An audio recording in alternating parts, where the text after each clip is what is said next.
The animation that I was looping is some materials I'm preparing for to teach uh, the acupuncture meridian system.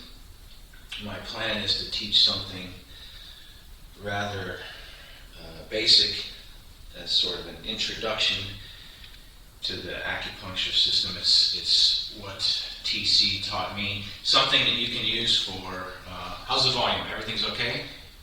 Yeah, all right, good. Something that you can use for massage for yourself, for people around you. It's the basis for the acupuncture system. So where all the lines are, and they're actually associated with internal organs. So there's the colors of the organs. I'm sorry, say that again.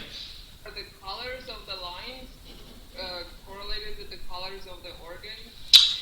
Yeah, so that's the colors actually originate from the Chinese philosophy of the Wu Xing, right, which is the 5 elements. So there's wood, metal, earth, water, and fire.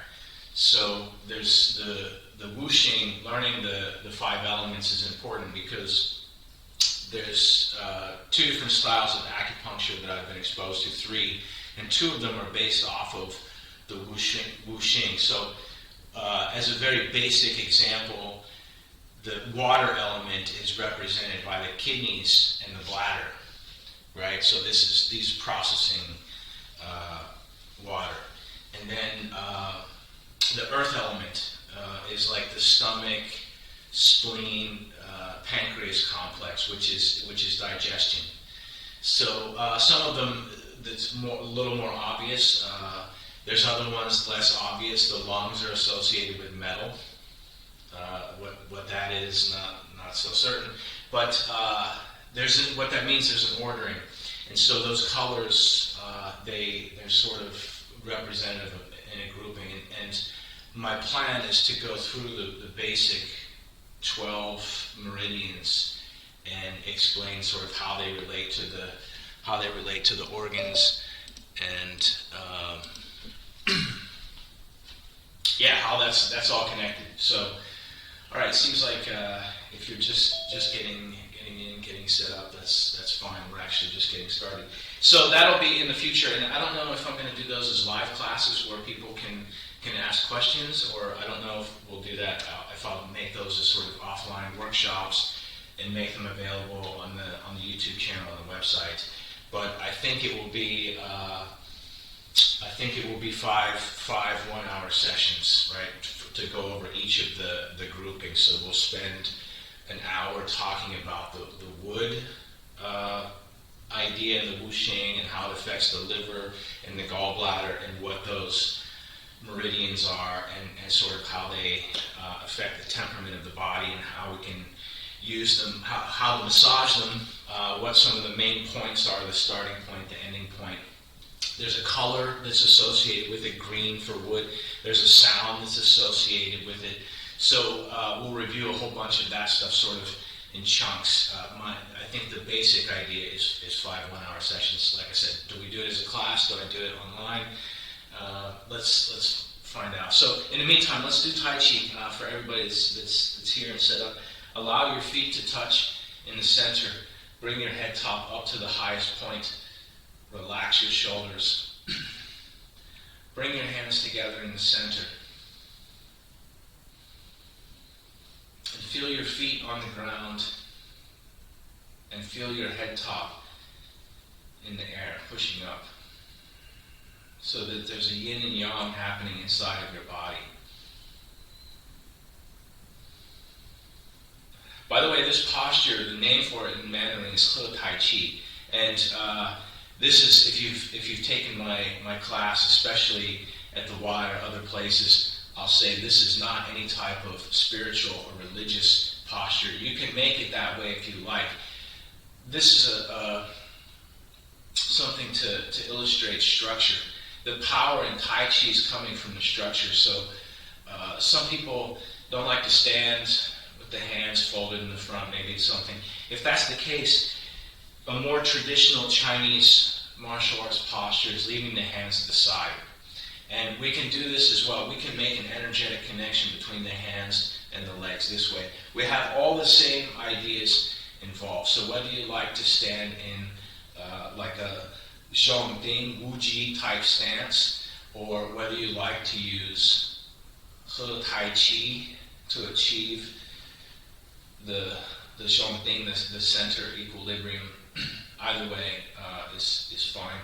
Also, this is we want to be able to use this for standing meditation. So see if you can let your shoulders, elbows, and wrists relax, almost as if we're practicing holding the ball, holding the sphere, and then bringing it all back, and then allowing it to sit. When there's tension, it will feel like this. And so we want to find the balance between the correct posture and the relaxation. If you've ever practiced this posture for a long time, and or seen anyone else practice for a long time, they're very relaxed. It can become asymmetrical, can actually melt, the hands becoming so relaxed, right, like this. So when we're practicing Tai Chi together, we're fully conscious. We're not going into a fully meditative state. So we want to have the balance between that kind of relaxation and the purpose. Let's start with some breathing. And with this one, keeping the knees lined up with the toes, gripping the feet very slowly. This is searching for the moon in the sea. So stretching all the way up. Reach power to the fingertips from the toes, and then inhaling or exhaling, whatever your breathing strategy is. For me at the bottom, I'm inhaling, gathering, as if you're picking up something heavy, but your body is relaxed, inhaling all the way up, and reaching to stretch, and then I'm exhaling on the way down.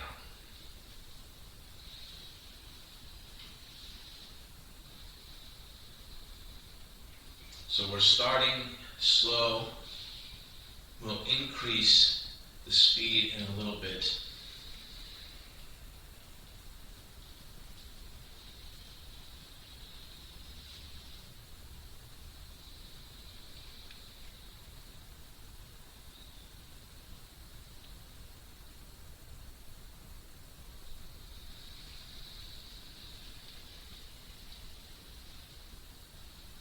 Keep the arms round, and then right about between your sternum and your face, we're going to turn the palms over and then pressing up, and then eventually reaching, if you see my fingertips reaching all the way to stretch. And then on the exhale, as if you're holding something slender all the way to the base, and then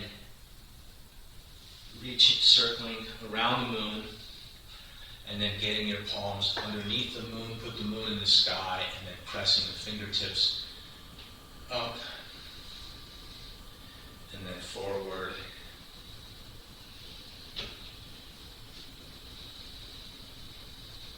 You can go at your own pace.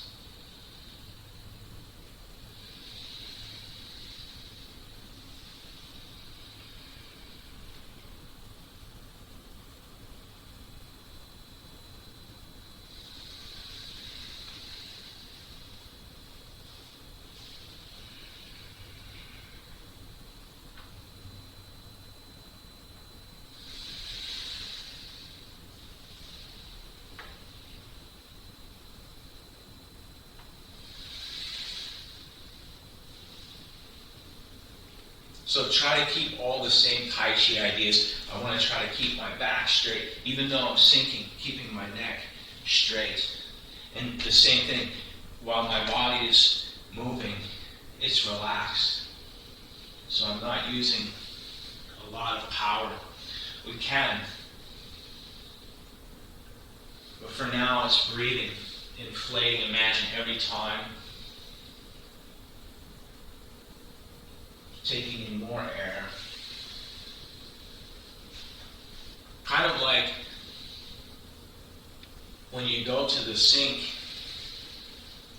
and there's a sponge or a small towel, and if it's fully dry and you run it under the water, it sort of absorbs water at its own rate.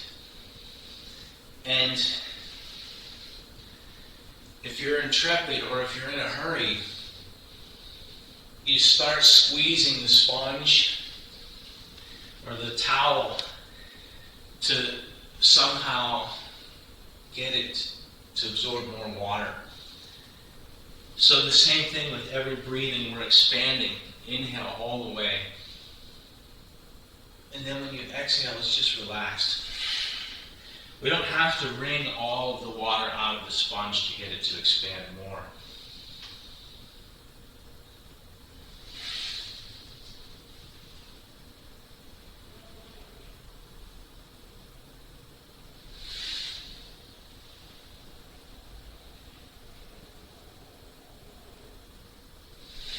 Do 2 more of these.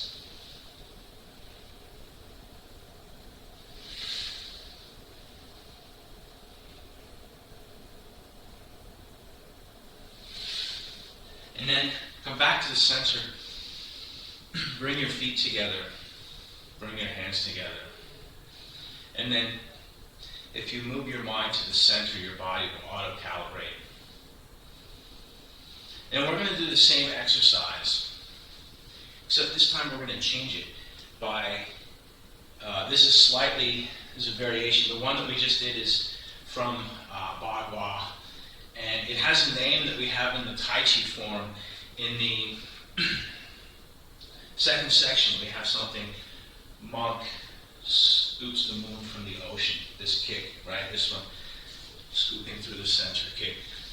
The Bagua has the same name, monk scoops the moon from the ocean, placing it in the sky. But in Xingyi, they have a different version, and this is what we're going to practice. The same feeling, the same idea of using the whole legs, using the spine, and connecting the structure as one solid piece. In Xingyi, they have a concept of rope. And so if you ever see people, it's very popular in fitness in the past, maybe decade, where they have these large ropes, and they'll have people stand there and do this thing with the rope. Some of them, they have fancy names. They call it a battle rope or something, so you feel better about straining your joints. But we're going to use the same idea, is by pushing the tailbone back as if you're curling that rope and then lifting something all the way up. And if you see my hands here at the top, it's like a fist. And this is not like a Taiji fist that's open in the center. This is as if you're holding the rope. So grip the ground, push your tailbone back and away with your breathing, lifting up. And then just letting everything relax. Same idea, different feeling. Like you're pulling all of the strands of the rope up through the palms, all the way to the top, and then just letting everything relax. By the way, on both of these, whichever one that you do, holding the moon and the sea, once you get up to full speed, in the beginning, because it's so early, we don't want to start moving very rapidly, but once you have energy and heat inside the body, the exhale for this one is back through the legs. On the other one, it's simply palms down, so reaching, and then either palms forward or palms down. So both of them maintaining this sort of center line. You can go out to the side, is fine. The idea using every joint in the body.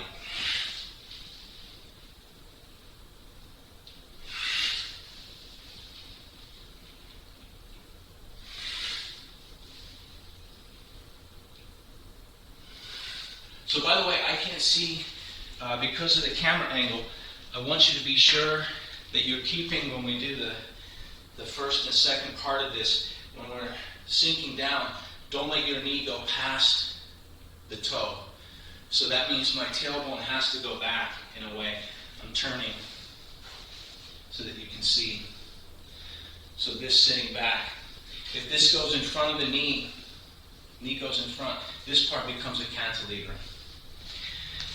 And that means if you can't sit, I'm very flexible, so I can sit all the way back. If you can only get to here without the knee protruding forward, that's okay.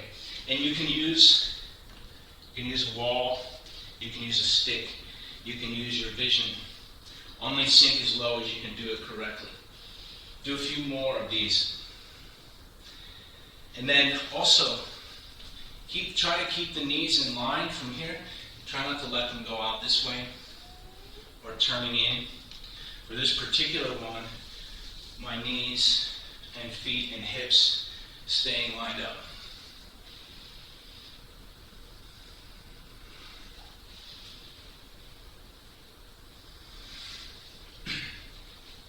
Yeah, do 2 more. So like you're lifting something heavy, and then let everything relax.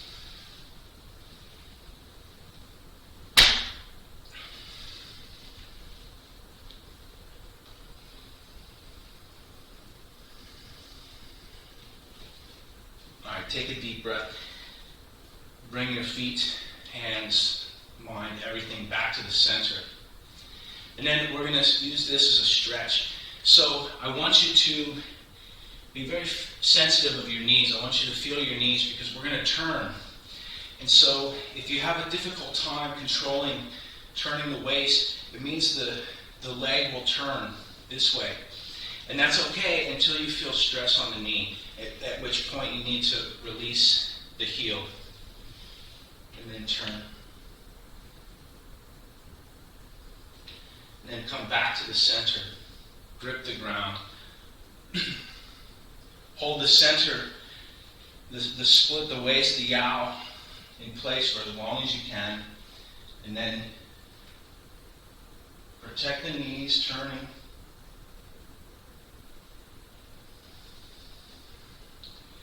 And the same thing, as you turn, you can time it with the breathing. Go at your own pace.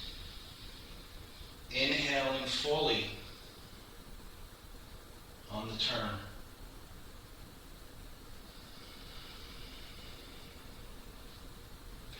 So to expand the sponge, when you're twisting, the water also going into it. Try to keep the hands in front of the sternum. You can use that as a gauge for your upper body accuracy.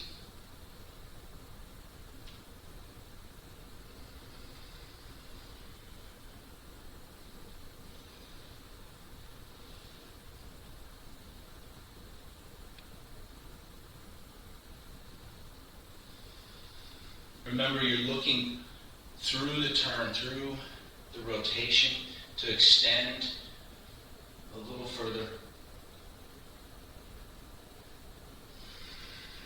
Come back to the center. Relax. Let's do a little bit of turning around the waist. Actually, we'll do some turning the head. So with this one, you can turn around the head and neck. You can turn around the waist. Or if you can imagine extending all the way to the feet. So grip your feet and pushing the cone at the top all the way around the circle. Remember to breathe. This is your stretch, so sometimes when you sleep on it wrong, if you want to take more time on one side,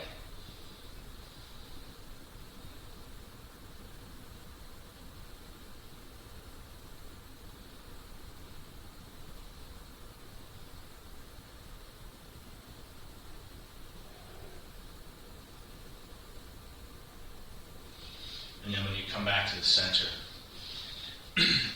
we'll do just a few smaller shoulder rolls. So make the movement very large, very slow, breathing deep.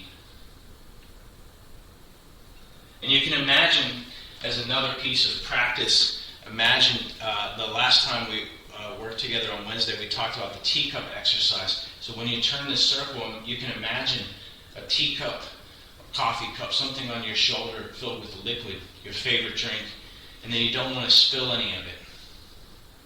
So you're breathing and moving as if there's something on top. And you need to make the full circle without spilling. Long breathing.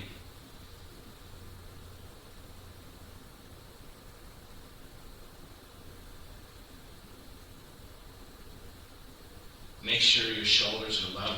Is one higher than the other? So we can use this as the part of the Tai Chi exercise, like balance. One example I like to use for balance, a lot of people have experience, whether you've worked at a restaurant where you have to carry a lot of trays, or whether you've seen other people have to carry a tray filled with lots of glassware, that type of thing. Imagine you have the glassware on your shoulder. And so you have to be aware of where it's at. Change directions if you haven't already. We're going to do just a few in the other direction. Make the circle larger, the movement slower, connected to your breathing. And use your imagination. What is it like to have a cup of tea on your shoulder to turn it?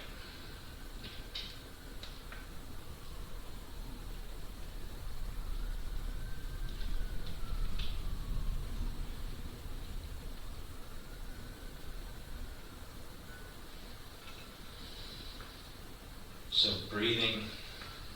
And on the end of the next circle, we're going to sort of do the yin and yang opposite of that exercise. So allow your shoulders to relax. We're going to carry that feeling of small movement in the circle into the Tai Chi form. And but with this one, what I said a second ago is we have video and mirrors. We can see if our shoulders are level. And so something that we can use to sort of straighten out all of this upper body structure all through the, basically through the shoulders, the chest, the upper back, and arms, is this drumming exercise. So we just practiced one where we have very, very small, very yin movement. Next, we're going to do one that's a little bit more yang, very shocking. So breathing, we're going to press until the palms are straight and then relax. So there's only 1 minute of tension, 1 moment of tension, where we're pressing.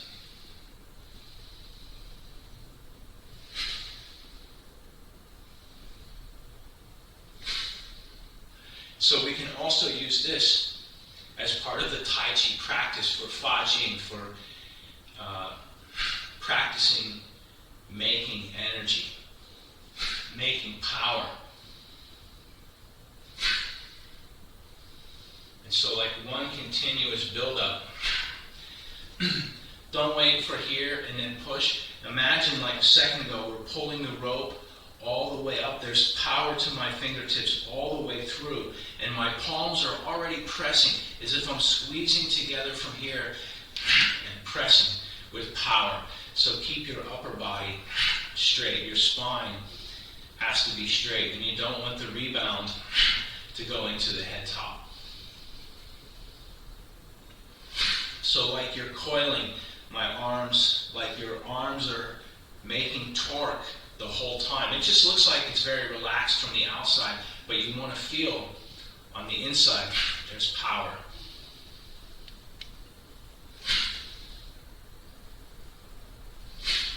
And then right at the last second, there's the release.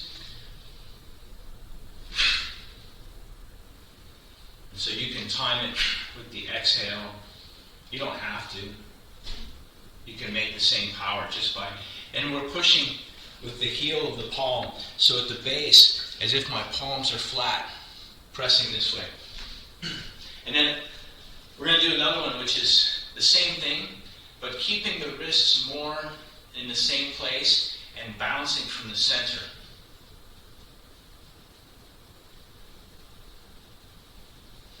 And so this is, feel your collarbones, feel your shoulder blades. Straighten your neck. Imagine, keep working, keep breathing.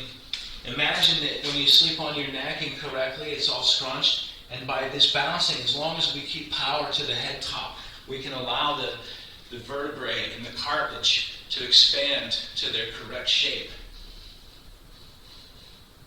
And the same thing here. We want to feel, remember the drum.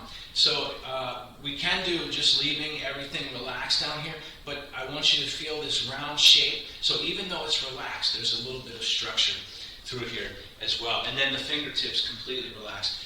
If you take a break for a second, take a deep breath. One of the analogies that I used to teach this one was, how many here have ever seen, there's like a children's, it's like an apparatus for around the house. I call it a baby bouncer. I don't really know what it's called, but it's basically some type of A-frame. And then in the A-frame in the center, there's like a big kind of diaper seat with some springs that connect to the A-frame, right? And so the kid can exercise its legs, but really can't really fall down and can't really go anywhere.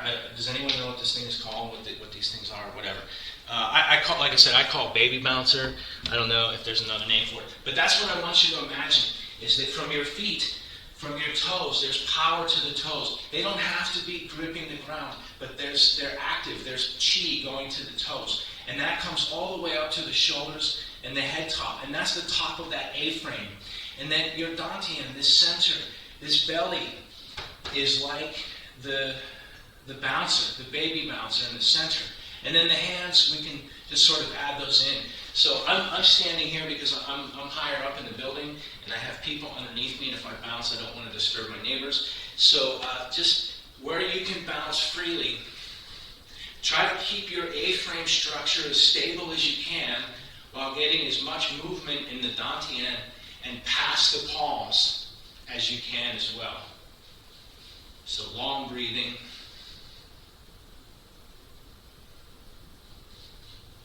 So just like the bouncy seat on the springs, imagine that your center is separate.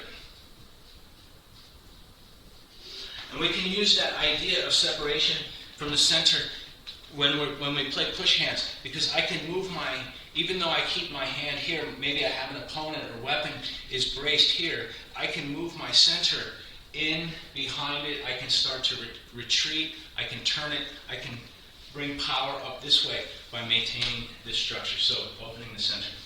Let's do a little bit of bending at the waist. Grip your feet. Push your tailbone back. Relax your spine. Let your head top point to the ground. Remember to breathe when you're upside down. Keep your feet active. Let everything else relax. See if you can feel the chi in your back and your torso moving. Once again, let the vertebrae, the spaces between, open and relax, breathing deep. When you're ready, grip the ground. We're going to unroll the spine all the way up to a stretch, so inflating. Overinflate the lungs, increasing lung capacity. And then relax. We're going to do that one more time. So if you have a head rush after standing up, take a second before you do a second one.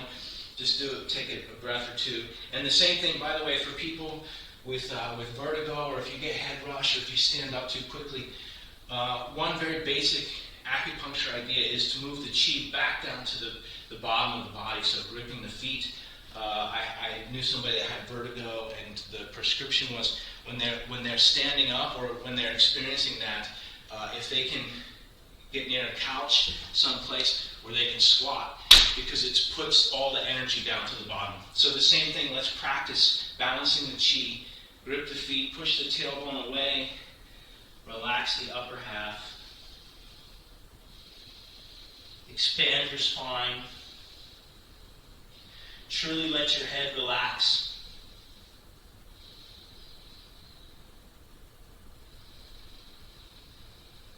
Remember to breathe. And then when you're ready, grip the ground. We're going to unroll the spine, coming all the way back up. For the knees, we're actually going to do some exercise. So I want you to, I don't know, wow, does everyone have access to a wall here? Well, maybe we'll do that another time. You can take this as homework. If you can line up this way for the knees, literally just bending them. If you see the other camera on the other side, My feet are against the wall, my tailbone, shoulders, and head top are against the wall. I'm literally moving my spine vertically. We don't have to do that one now. For the knees, just bring the feet together and then rub the knees to create friction. This is good old-fashioned science. And then lastly, for the ankles, grip the other leg, turning just the ankle in a circle. Change directions. And then on the other side, grip the ground. You can imagine drawing the circle with your heel.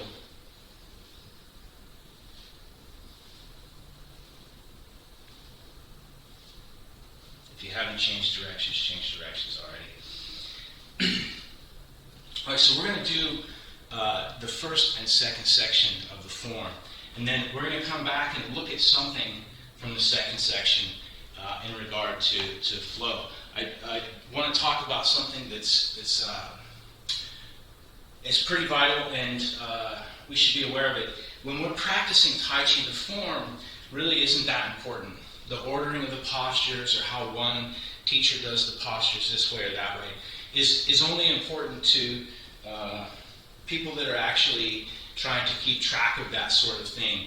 So this form is valuable in an interesting way because it came through Taiwan and came to the U.S. here. So when I was asked to demonstrate this form in China, I was like, no, I don't want to.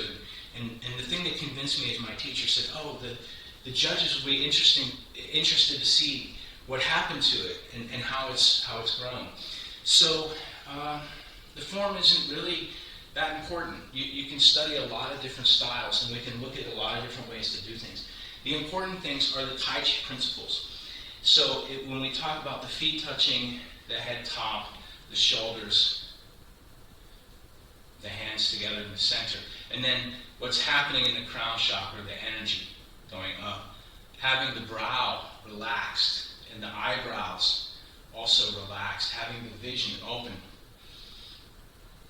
If you wiggle your ears and the skin on the top of your head, having all of that relaxed so the blood can travel freely, the chi can move through.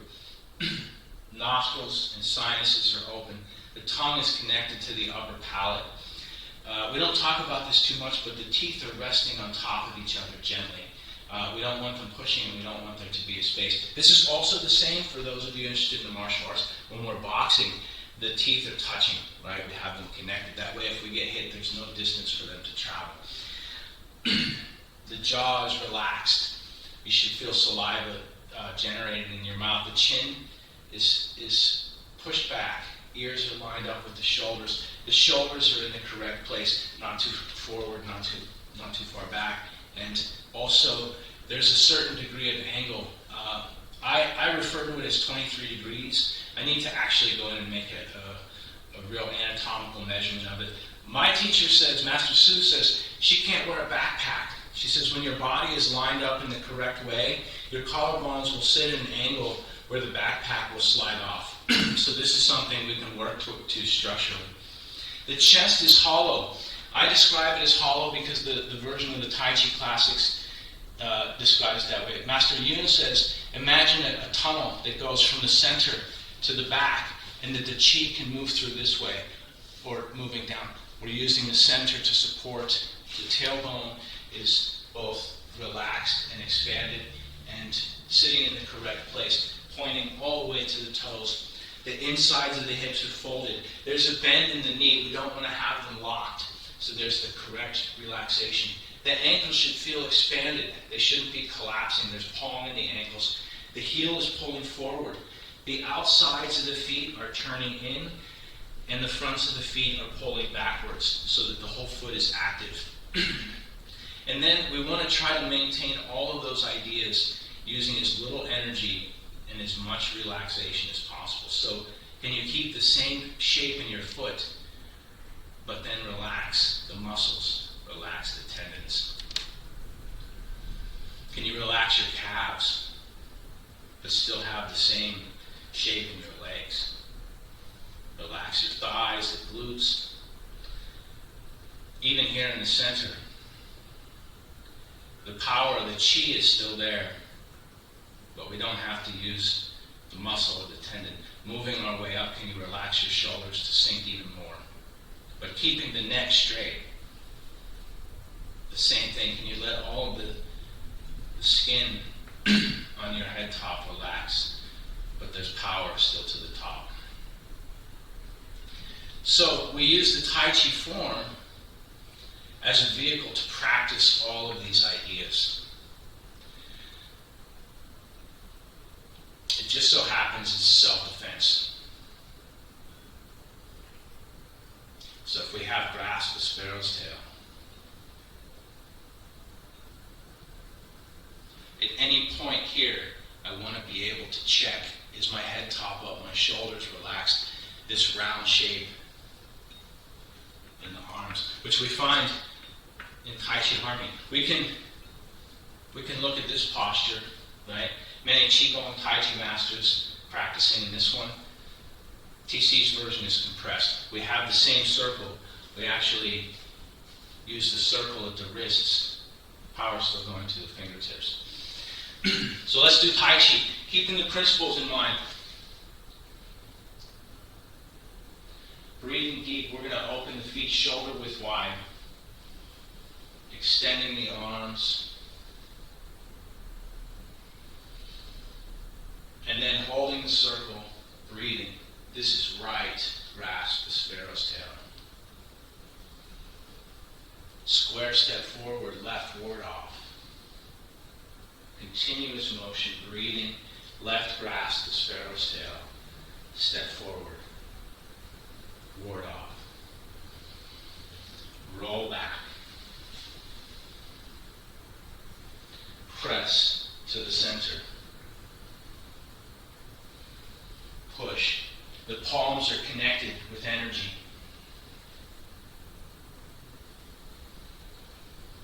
Look left. Glance right.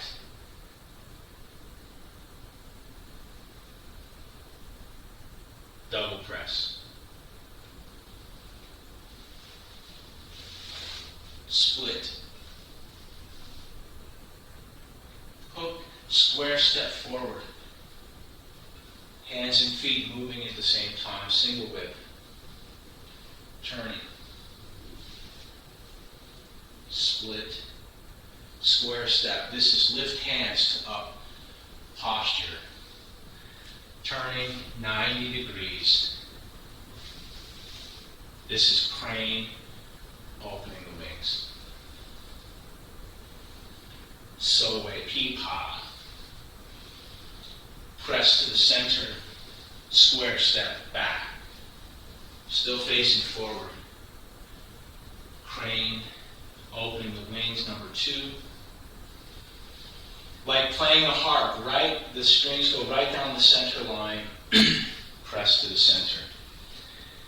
This is holding the moon in the chest.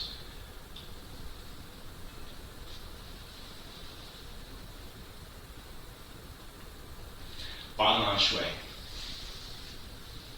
goes to the corner. Lan is expanding. Shui goes directly west. Rufeng. Sili. We're going to continue to the second section. This is embrace tiger. Return to the mountain. Bring the feet together. We're already turning to see what's behind. The arms open. And the palm goes to the center. Breathing deep. This is roll back. Facing south, press.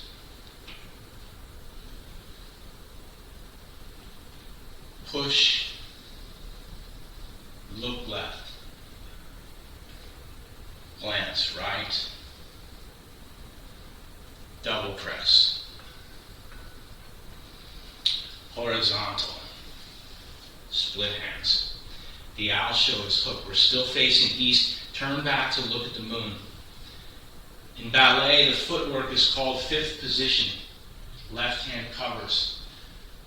Right hand covers. Left hand spear fist with power to the fingertips. Repulse the monkey. Press. Right hand. Avoid. Make contact. Advance. Left hand. Repulse the monkey, number 3. Hand and foot moving at the same time. Press to the center. Breathing. This is called diagonal flying. Shoulder bone. Needle at the bottom of the seat. Keep your neck straight. San Tong Bei. Block. Punch. Kick. Step square. Open. Di Bu Hua. The spine is vertical, so sink the tailbone. Change step, breathe deep, roll back.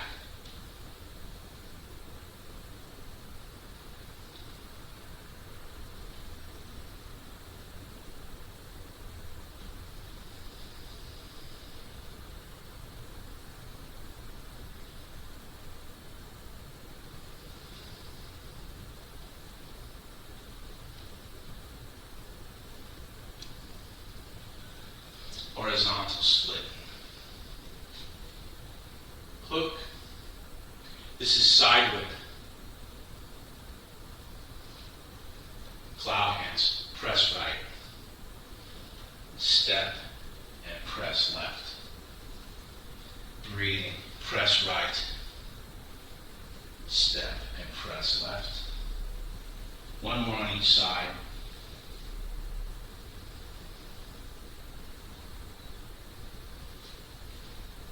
Hook. This is corner whip, so we're turning to the west. Gao Tian Ma.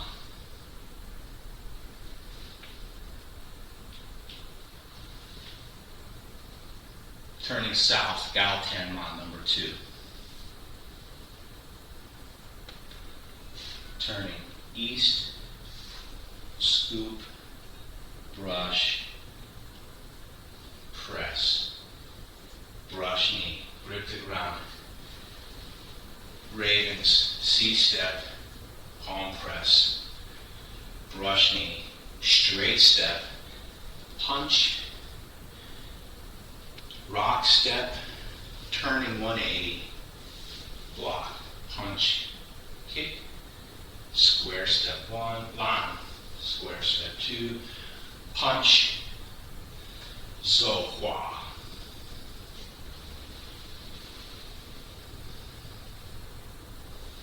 Da Li is big rollback. We want to keep upright the entire time.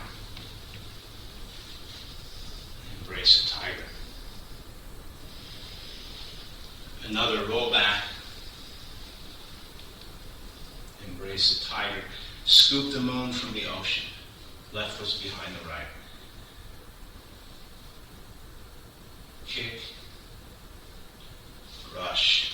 Power traveling up the back of the forearms and hands, 2 wings in the ear. Stepping back. Pull with the left side. Kick with the left side. Stepping once, twice, 3 times. Pull with the right side. Kick with the right side. Turning back to Cardinal West. Square step, breathing deep, lan. Shui, Rufeng, still facing west, turn the circle, press, press. Return tiger to mountain. Qi Si Xiao, Fen Shen Shui. Bring the left side back to the right, He Tai Qi.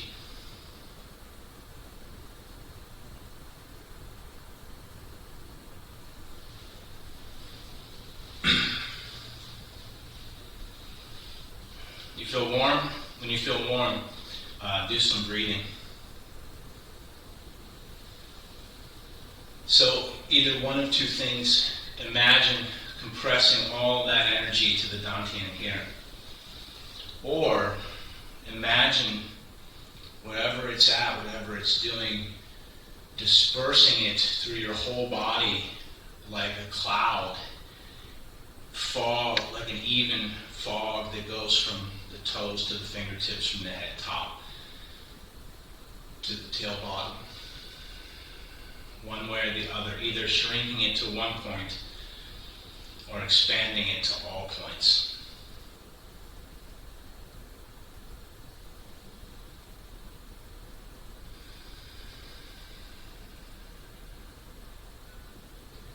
Okay. Anyone have questions, thoughts, comments, ideas? If not, we're going to just work on a section from the second section.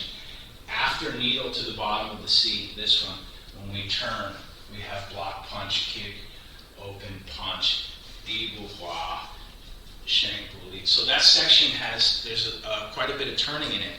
And I want to talk about the sort of continuity. In the past, we have talked about something called dams and waterfalls. And you see this in performers. I actually insert a number of dams in the practice. Whenever you see me stop, there's no stop, right? Tai Chi is like a river, so it's continuously flowing. If there's a stop or if there's a break, it means there's some obstruction to prevent the flow. And so in the Yang style, especially, we may sometimes, there may be holding the moon in the chest, there may be a Fa Jing moment where we show the power, or after a punch, and then we do it. But it's the dot within the Taiji symbol, the dot within the yin yang. It's the exception to the rule. There are other styles of Tai Chi, Chen style, that have this kind of explosive Fa Jing, they showing the power, right, reverberating. But in our style, we want to be able to make it so when that power hits, we're actually sending it back into the system, and it's we're not losing any of it. We don't have to show it. You can practice that way if you'd like. I don't recommend it. Maybe when you're really angry and you have a lot of energy to burn, you want to punch something here, right, fan through back, whatever. You can practice that way. But in general, we're trying to cultivate energy. We're not trying to spend the energy, something like that. Let's do this section from the second section.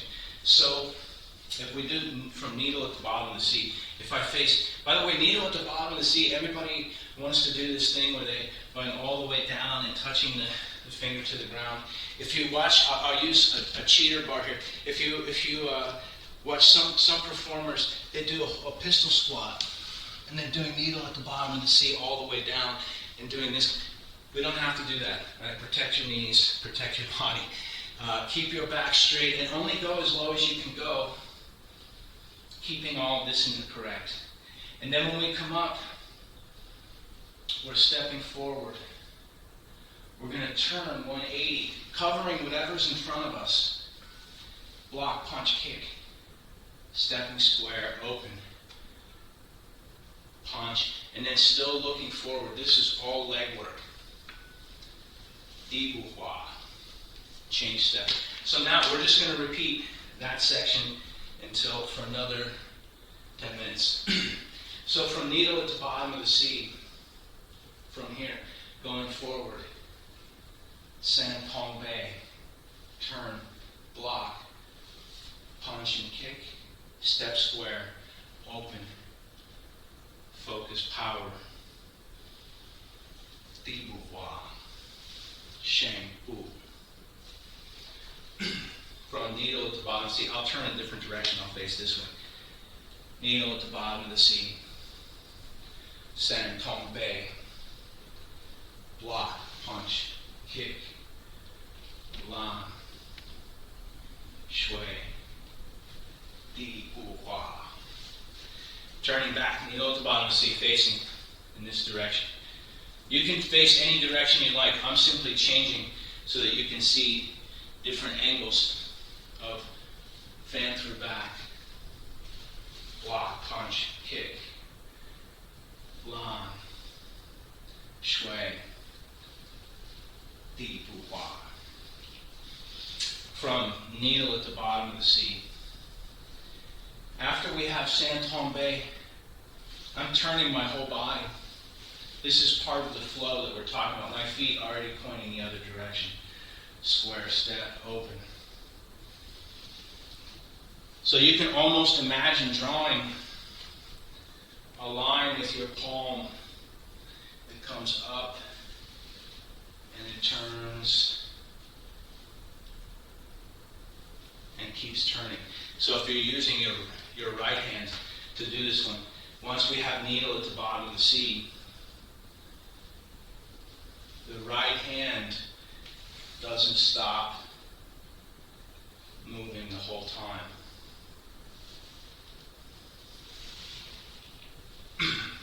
Protecting the body. What's that? So in terms of kind of keeping your body protected, can you walk through what the hand motions are? Not with the hand that goes down for the needle, but the other one. Okay, yeah, this is a good question. Because this, remember, all the Tai Chi has, we can sort of do the most rudimentary thing.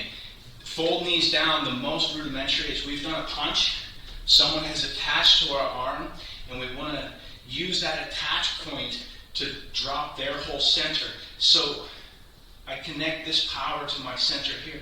When I turn, this is the most rudimentary. They've connected here. And then, but because I have another hand, right? When I turn, I can just cover, right? Just like we talked about when we're talking about boxing. They say, you cover this here, right? Well, a lot of times in the martial arts, we have this kind of cover, this way, right, to protect.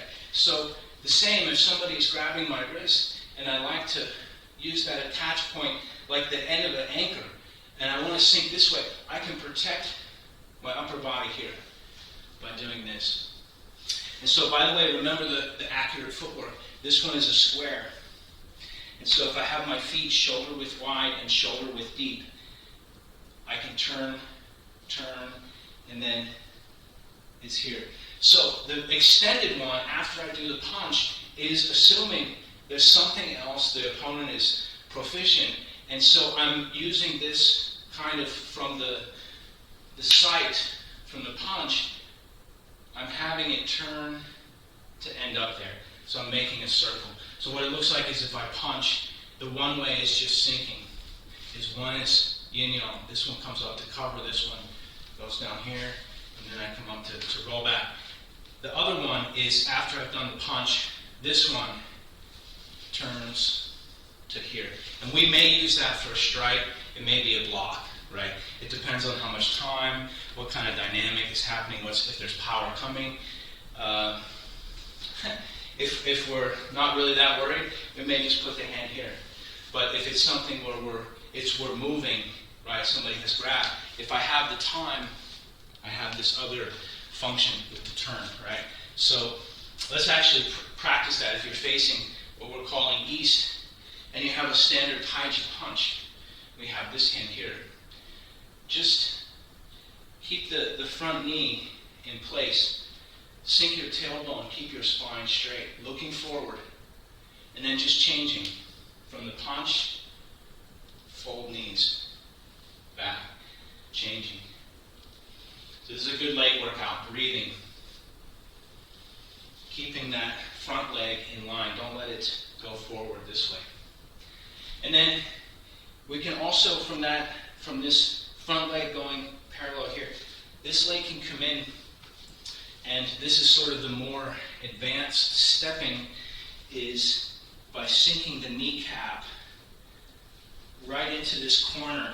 The back of your calf has two sort of sections right here. And so we're going to sink it almost in the center with a bias towards the inside, right? So if you have that square, you can actually rest the leg there. Keep the hips, shoulders, head top level. Right? Let's continue. So by the way, the same idea, same principles for needle at the bottom of the sea, keeping the spine and head top upright. If I sink too low, I have to start compromising my neck this way.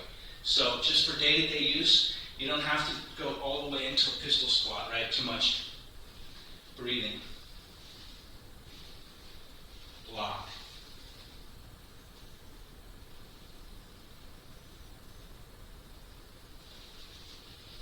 Imagine that your hand is on a track for a roller coaster and that there's no brakes.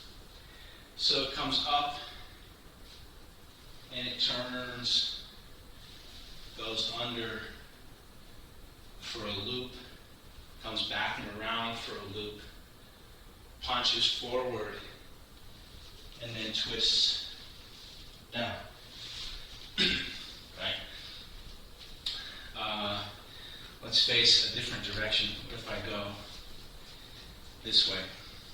So, needle at the bottom of the C. And then once it comes up, there's an arc. And that arc then turns into the punch. And that punch then opens for the block, parry. And then from the block, it turns back into the other punch that comes out that way.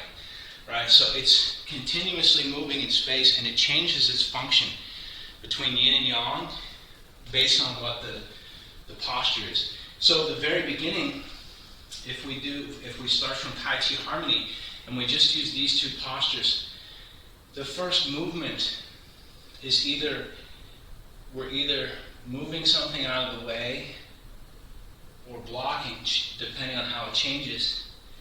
And then once it comes to rest on top, the other one's underneath, so we have a yin and yang. And then they change again. The lower one becomes the upper one becomes the lower one.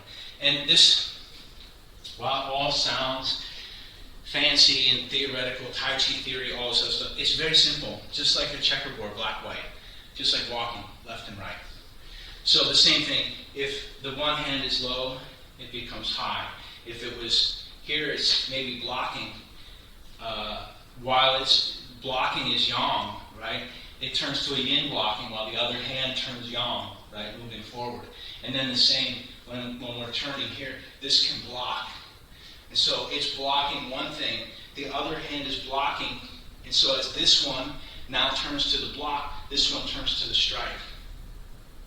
And so as this one changing from actively striking, it changes to supporting this other one for the lineup, and then turns back into another punch. So it's continuously changing, and it's continuous. Just like you can think of the ocean, right? We think of a river.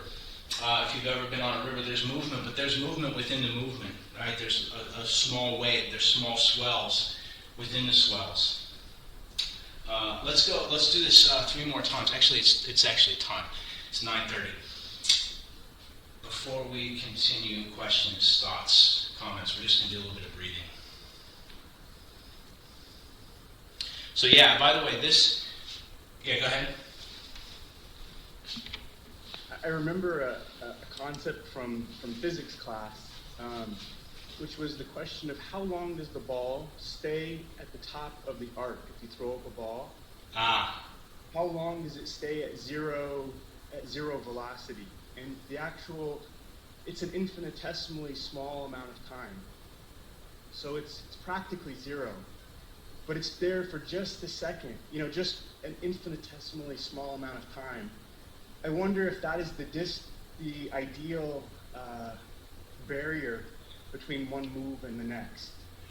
Yeah, that's probably a pretty good way to think. I mean, at some point we're starting to dice time with a razor, right? And so that it's an abstract, like there's something we get into called Zeno's paradox, which says, like, if it takes me basically 1 minute to walk across a room, it takes me 30 seconds to walk across half of the room, right? And so once you start subdividing it down, technically I can never reach the other side of the room because we keep subdividing into smaller time. Now, the solution to Zeno's paradox is this. Don't try to measure a tangible with an abstract, right? Tangible is the time, the abstract is half, right? Well, as soon as you start cutting things in that way.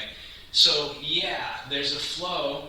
That movement, like you said, there's a moment when we punch where there's tension, And yeah, on a graph, it would just look like either a point or just the tip of a wave and go back down. Does it ever really reach 1.0 for the firmness power?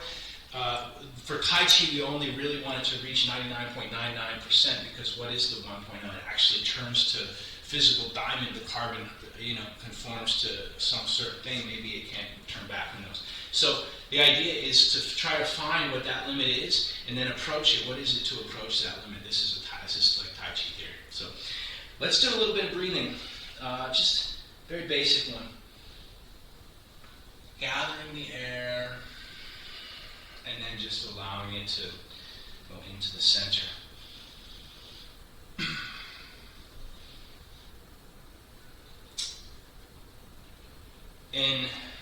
In his book, in one of Chen Menching's book, actually I don't know which book it is, he says when you're playing push hands, he says the hand is not a hand.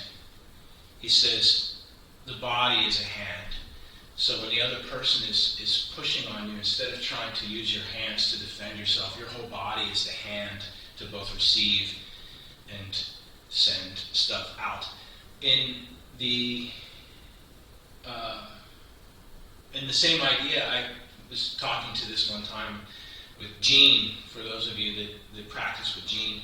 And Gene said, when you're breathing, the lungs are not your lungs. He says, the body is your lung. So in the same idea, we want to use the whole body, fully inflating. Like we had talked about with the sponge earlier. If we had a human-shaped sponge, it may be more absorbent of the water in the space and the hole in the center. But technically, the whole sponge can absorb chi. Wherever you're at, going at your own pace, do 3 more. Make it the longest, most relaxed breath of the week. And feel how light you can make your arms feel like the air underneath supporting.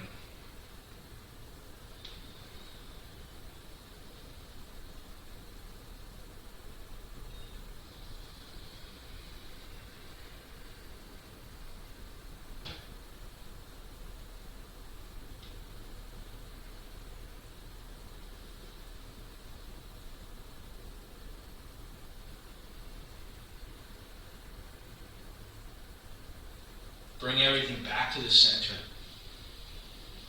Put your mind into the center, into the Dantian, and leaving your eyes somewhere between open and closed. Breathing deep. Imagine all the energy, all the chi, all the ideas, all the movement collecting in the center, like a whirlpool or a magnet or some other condensing effect into your Dantian.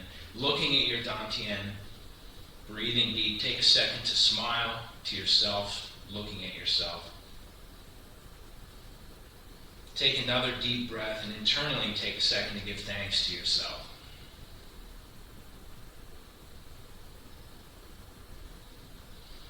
And on your next deep breath, that's it.